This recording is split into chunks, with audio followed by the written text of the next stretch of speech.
শোন পারুল মা, স্কুলে গিয়ে মন দিয়ে পড়াশোনা করবি, কারোর সাথে কোনো ঝামেলা করবি না।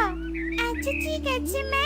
মা, স্কুলের ম্যাডাম স্কুলের ফি দিয়েছে, বলেছে আজকে ফি না দিলে ক্লাস করতে দিবে না। মা, যদি ফি না দিলে ম্যাডাম অনেক রাগ করে, আমি আজকে স্কুলে যাব না। মা, বলিস কি ম্যাডাম ফি চেয়েছে, আবার কিনা না দিলে রাগ করবে? কিন্তু আজকে তো আমার কাছে কোনো টাকা নেই, আবার তোকে তো স্কুলে যেতেই হবে। স্কুলে না গেলে তো তুই পড়াশোনায় পিছিয়ে যাবি। এবার তবে কি করব আমি? এক কাজ করি, চল স্কুলে যাই, স্কুলে গিয়ে তোর ম্যাডামের সাথে কথা বলবো আমি। আচ্ছা ঠিক আছে মা, চলো।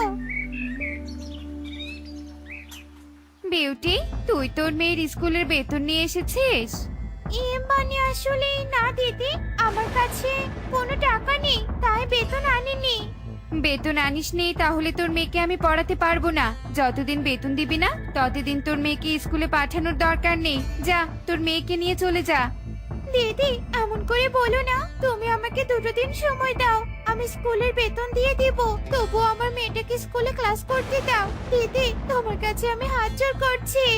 বিউটি যখন এভাবে কেঁদে কেঁদে বলছিল, ঠিক তখনই সেখানে টুনি আসে আর বিউটির কথা শুনে বলতে থাকে, কাকুলি দিদি, তুমি গরিব পাখিদের কথা বিশ্বাস করো না, এরা 2 দিনের নামে 6 মাস ঘোরাবি, তবুও তোমাকে বেতন দিবে না।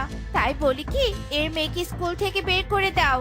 না না কাকুলি দিদি, আমি এমন পাখি নই, আমাকে 2 দিন সময় দাও, আমি সত্যি সত্যি তোমাকে বেতন দিয়ে দিব।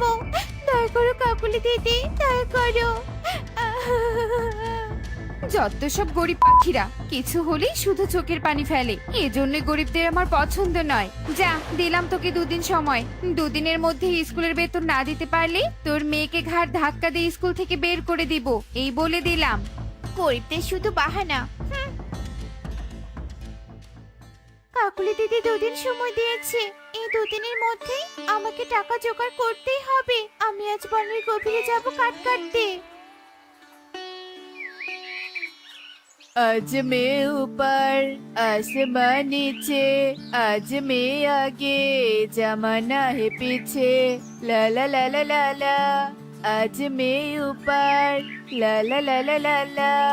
ও মাই গড, সামনে ওটা কিসের গাছ? ওগুলো তো কেমন লিচুর মতো দেখাচ্ছে, দেখি তো কাছে গিয়ে। হায় হায়, এ আমি কি দেখছি? এ তো সত্যি সত্যি লিচু গাছ, কি সুন্দর পাকা পাকা লিচু থোকা থোকা ধরে আছে। এগুলো এবছরের নতুন লিচু, দেখি তো কয়েকটা লিচু খেয়ে কেমন লাগে। এই বলে টোনা লিচুর গাছের ডালে বসে একটা লিচু ছিঁড়ে খায়। ওরে বাপরে, এই নতুন লিচুর তো হেব্বি স্বাদ। আজ আমি পেট ভরে লিচু খাবো, আর বউয়ের জন্যও লিচু নিয়ে যাবো। হা হা হা হা হা। এই বলে টোনা মনের আনন্দে তৃপ্তি সহকারে লিচু খেতে থাকে। অন্যদিকে মরে গেলাম রে, মরে গেলাম। আমার জীবনটা বেরিয়ে গেল রে, বেরিয়ে গেল। মিনু মাসির বাড়ি থেকে কেমন একটা আর্তনাদ আসছে। মিনু মাসির কি কিছু হয়েছে নাকি? যাই তো গিয়ে দেখি তো। এ কি মিনু মাসি, তোমার কি হয়েছে? তুমি এভাবে আর্তনাদ করছো কেন? মারে, আমি অনেক অসুস্থ রে মা। সে তো আমি দেখতেই পাচ্ছি, তুমি ডাক্তার দেখোনি নাকি? তুমি একটু অপেক্ষা করো, আমি এক্ষুনি ডাক্তার ডেকে আনছি। মারে, ডাক্তার আমার কিছুই করতে পারবে না, মনে হয় আমার সময় শেষ। বিউটি মা, তুই অস্থির হোস না, শোন আমার কাছে। জি মিনু মাসি, তুমি বলো, আমি শুনতে পাচ্ছি। মারে, আমার অনেক দিনের শখ ছিল লিচু খাওয়ার। তুই যদিও আমার রক্তের সম্পর্কের কেউ না, তারপরেও বলছি রে মা, তুই কি আমাকে কয়েকটা লিচু এনে দিতে পারবি? লিচু খাওয়াটা আমার শেষ ইচ্ছে। আমি লিচু খেয়ে তারপর মরতে চাই, নয়তো যে মরেও শান্তি পাবো না। কিন্তু মিনু মাসি, এখন যে লিচুর সিজন নয়। আমি লিচু খেতে চাই, লিচু খেতে চাই, লিচু খেতে চাই। এই যা, বুড়িমা তো ঘুমিয়ে পড়লো। বুড়িমা শেষ ইচ্ছে লিচু খাওয়া, এখন আমি লিচু পাবো কোথায়? দেখি তো বনে গিয়ে কোথাও খুঁজে পাই কিনা। এই বলে বিউটি বনের গভীরের দিকে চলতে থাকে আর আশেপাশে লিচু গাছ খুঁজতে থাকে। অন্যদিকে পেট ভরেছে, যাই এবার কয়েকটা লিচু টুনির জন্য নিয়ে যাই। টুনি, তুমি এখানে বসে আছো আর আমি তোমাকে বাড়িতে খুঁজে এলাম। যাই হোক, এই দেখো আমি তোমার জন্য কি এনেছি। ও মা, নতুন লিচু! এই নতুন লিচু তুমি কোথায় পেলে গো? বনের গভীরে একটা লিচু গাছ খুঁজে পেয়েছি, সেখান থেকে এনেছি। খাও খাও, লিচুগুলো অনেক মিষ্টি। সত্যি তো অনেক মিষ্টি আর সুস্বাদু। টনি দিদি, তুমি লিচু খাচ্ছ? এই লিচুগুলো তোমরা কোথায় পেয়েছো? আমাকে দয়া করে একটু ঠিকানাটা বলবে? আমরা কোথায় পেয়েছি তোকে কেন বলবো? হ্যাঁ, তুই কি করবি শুনে? হ্যাঁ দিদি, মিনুপুরি মৃত্যু সজ্জায় আছে। মিনুপুরি আমার কাছে লিচু খেতে চেয়েছে। দয়া করে লিচু কোথায় পেয়েছো একটু বলো, আমি সেখান থেকে লিচু এনে বুড়িমাকে খাওয়াবো। মিনু বুড়ি তো তোর রক্তের সম্পর্কের কিছুই হয় না, তাহলে তুই এত তাকে নিয়ে মাতামাতি করছিস কেন? যা এখান থেকে, আমরা তোকে কিছুই বলবো না। টোনা দাদা, রক্তের সম্পর্কে কিছু হয় না তো কি হয়েছে? মানবিকতার দাবিতে তো একটা পাখি একটা পাখিকে সাহায্য করতেই পারে, তাই না? আর তাছাড়া একজন মৃত্যু পথযাত্রী পাখির শেষ ইচ্ছা পূরণ করলে বিধাতা অনেক খুশি হবে। তাই বলি কি, লিচু কোথায় পেয়েছো একটু বলো না। আর যদি না বলো তাহলে এখান থেকে একটা লিচু দাও, বিধাতা তোমাদের ভালো করবে। এসেছে জ্ঞান দিতে। এই যা, ভাগ এখান থেকে, ভাগ বলছি। তোকে আমরা লিচু দিব না, আর ঠিকানা বলবো না। টনি টোনা বিউটিকে অপমান করে তাড়িয়ে দেয়। বিউটি আবারও উড়তে থাকে আর বলতে থাকে, কি স্বার্থপর পাখি রে বাবা, কত করে বললাম ঠিকানা বলতে, তবুও বললো না। আমার মনে হয় আশেপাশে কোথাও লিচু গাছ আছে, দেখি তো ভালো করে খুঁজে। বিউটি চারপাশ ভালো করে খুঁজতে থাকে, কিন্তু কোনো লিচু গাছ খুঁজে পায় না। পেলাম না তো খুঁজে। ওইদিকে পরিমার অবস্থাও তো ভালো না। আমার মনে হচ্ছে এবার শহর থেকে লিচু কিনে এনে খাওয়াতে হবে, কিন্তু আমার কাছে যে কোনো টাকাই নেই। কানে দুটো দুল আছে, ওই দুল দুটো বিক্রি করে যে টাকা পাবো সেই টাকা দিয়ে লিচু কিনবো, আর বাকি টাকা দিয়ে পারুলের স্কুলের বেতন দিব। এই বলে বিউটি শহরের দিকে চলতে থাকে, আর কিছুক্ষণের মধ্যেই শহরে এসে তার কানের দুল বিক্রি করে। এরপর দুল বিক্রির টাকা দিয়ে অনেক খুঁজে নতুন লিচু কিনে নিয়ে মিনু বৃদ্ধার বাড়িতে চলে আসে, আর সেই লিচু মিনু বৃদ্ধাকে খাওয়ায়।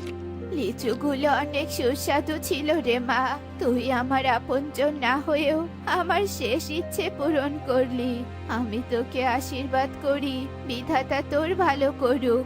আর আমি তোকে একটা উপহার দিতে চাই মারে। ওই যে দেয়ালে ঝুলনো ব্যাগটা আছে না, ওই ব্যাগে যা কিছু আছে সব তোর। নে মা, ব্যাগটা নে। একে পরিমা, ব্যাগে তো অনেক সোনাদানা। এত সোনাদানা তুমি কোথায় পেলে? এগুলো আমার পূর্বপুরুষদের সোনাদানা। ভেবেছিলাম যে শেষ সময় আমাকে যে সাহায্য করবে তাকে দিয়ে দিব। তুই আমাকে সাহায্য করেছিস, তাই এগুলো তোর। যা মা, এগুলো নিয়ে বাড়িতে যা। আমি শুধু এগুলো নিয়ে নয়, সাথে তোমাকেও নিয়ে যাব। আজ থেকে তুমি আমার বাড়িতে আমার সাথে থাকবে। চলো পরিমা, আমার সাথে চলো। বিউটি মিনু বৃদ্ধাকে তার বাড়িতে নিয়ে আসে। এভাবেই বেশ কয়েকদিন কেটে যায়।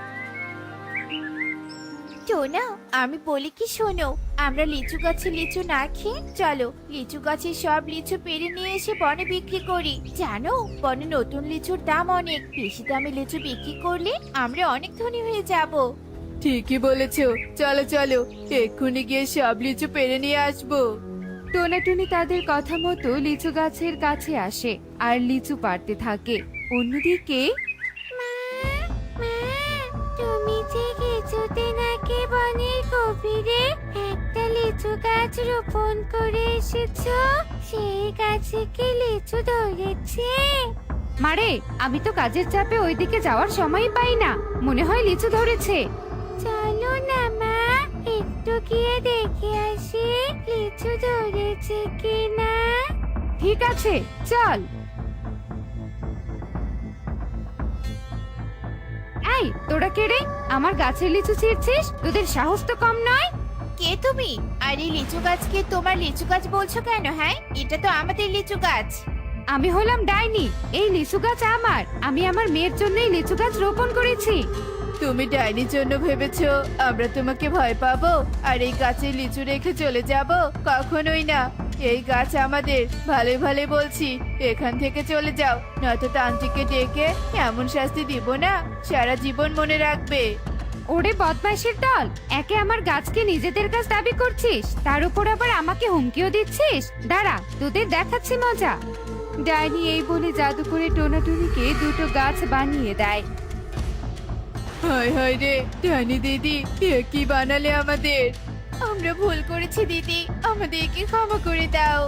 তোদের কোনো ক্ষমা নেই, আজ থেকে তোরা এই গাছ হয়েই থাকবি। আমার সোনা যত মন চাই লিচু ছিঁড়ে নে। ঠিক আছে মা।